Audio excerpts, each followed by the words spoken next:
Welcome back to Inside Story. Imagine your father or brother going missing. How about a whole village? For rights activists, you don't need much imagination grasping the reality of a major problem in Asia. Those who've disappeared number in the tens of thousands. And as the world prepares to celebrate the 50th anniversary of the Declaration for Human Rights, one Hong Kong-based rights group will be paying homage to those who've gone missing in a very special way.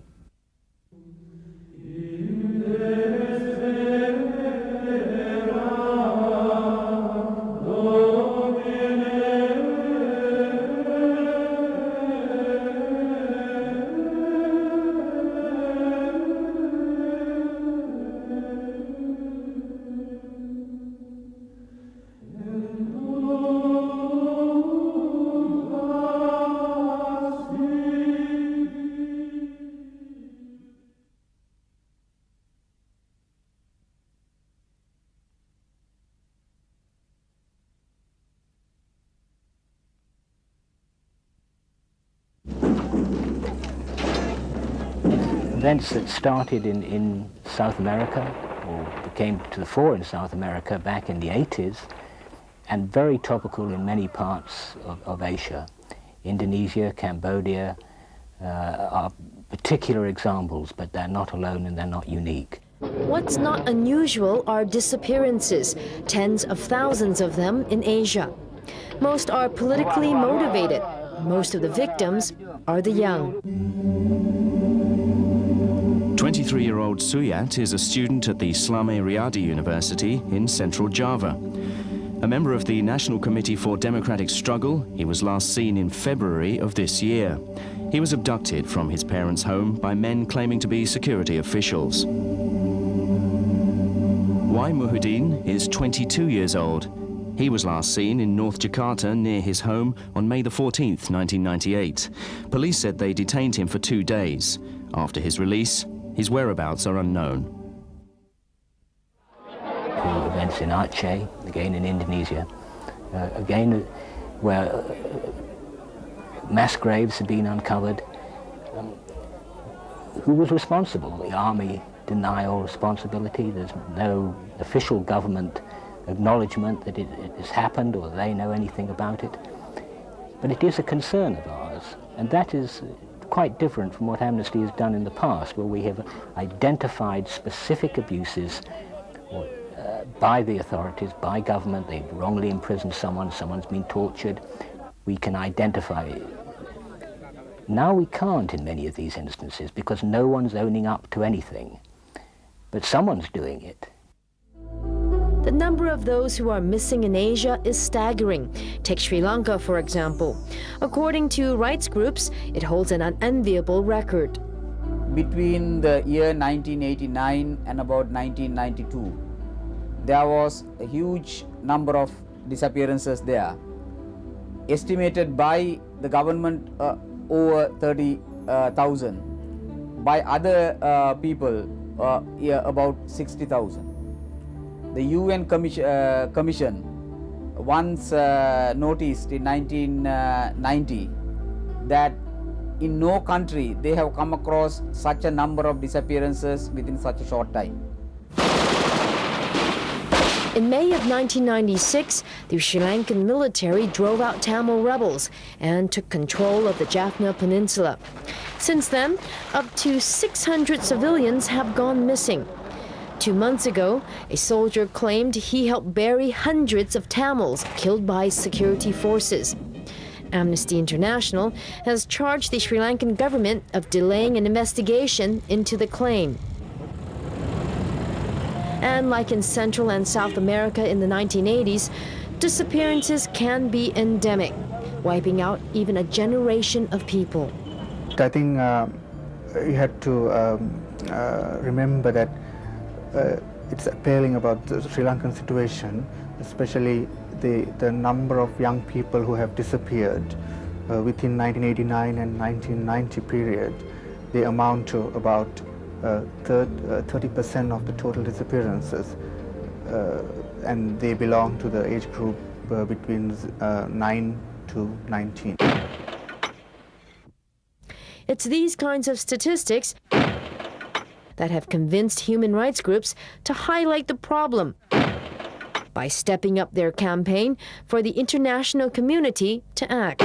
We wrote to the UN Working Group on enforced and involuntary disappearances about requesting them to consider disappearances as a crime against humanity.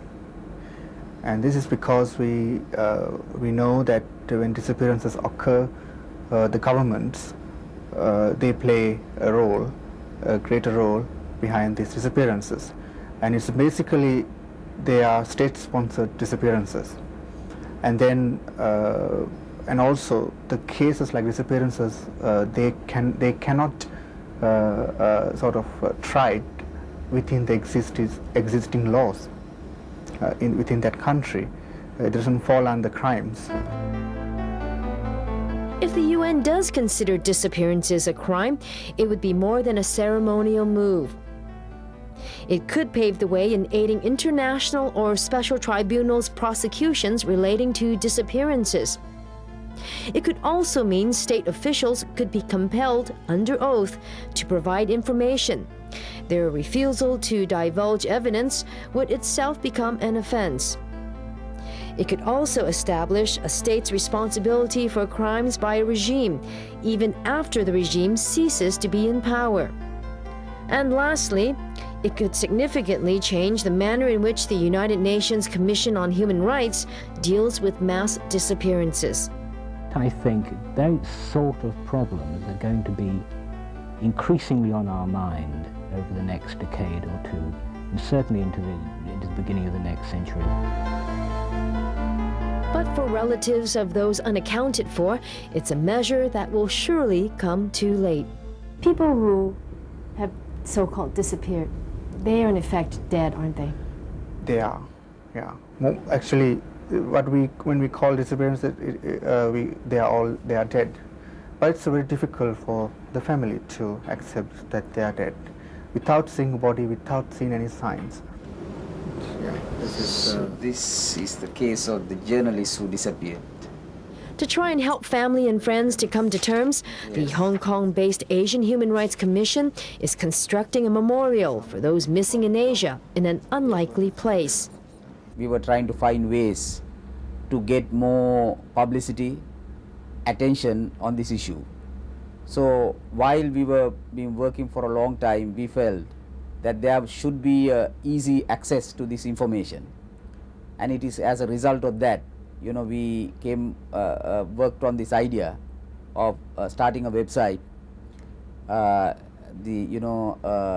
We wanted to stress the point, and here are people who have no graveyards. So if this earth cannot provide them with a graveyard, it is only right that at least in the space, the cyberspace, we must create a graveyard for them. This is the first, the home page. And the person tasked to clear that cyber graveyard is Sanjiwa. What was the hardest part in designing this website? Well, actually the hardest part is I didn't expect so many names, so many disappearances. We had to put so many names inside. And also we just don't want to put a list of names, but we want to also create a kind of a small grave for them in their memory. It's the highest tribute we can pay for those people, and also to the families. The group hopes it can not only pay tribute to at least 8,000 missing persons via the internet, but also get positive feedback and more. Argentina, one time, there was huge amount of disappearances, about 30,000. Now they have maintained a website, and even now you can go to the website. It is kept as a memorial. Of course, in Argentina, a lot of things were done to correct what was wrong, and there was a lot of autopsies, bodies, at least the bones were collected, people were identified, the cases were filed. So there was the attempt to reconciliation in the right way. But in Asia, this is the first one. The Asian Human Rights Commission hopes the website will spark international outrage, like that of the rapes of ethnic Chinese women in Indonesia, which came into more focus via the internet. Do you hope to achieve the same results? Yes. See, we believe that if this issue is kept alive, and not only the statistics of disappearances, but analysis. There's tremendous amount of work done by many people to analyze what really happened, to give stories to people what happened, the stories from parents, stories from mothers, the children of the disappeared.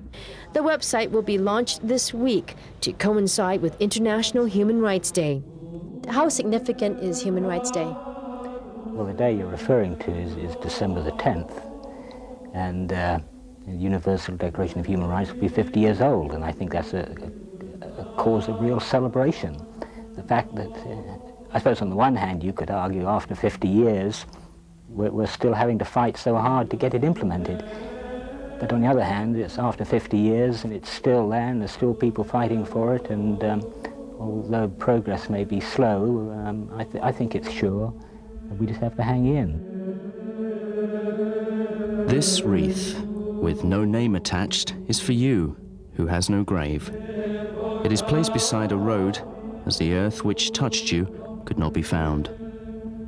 Forgive me for making a memorial by the wayside. Forgive me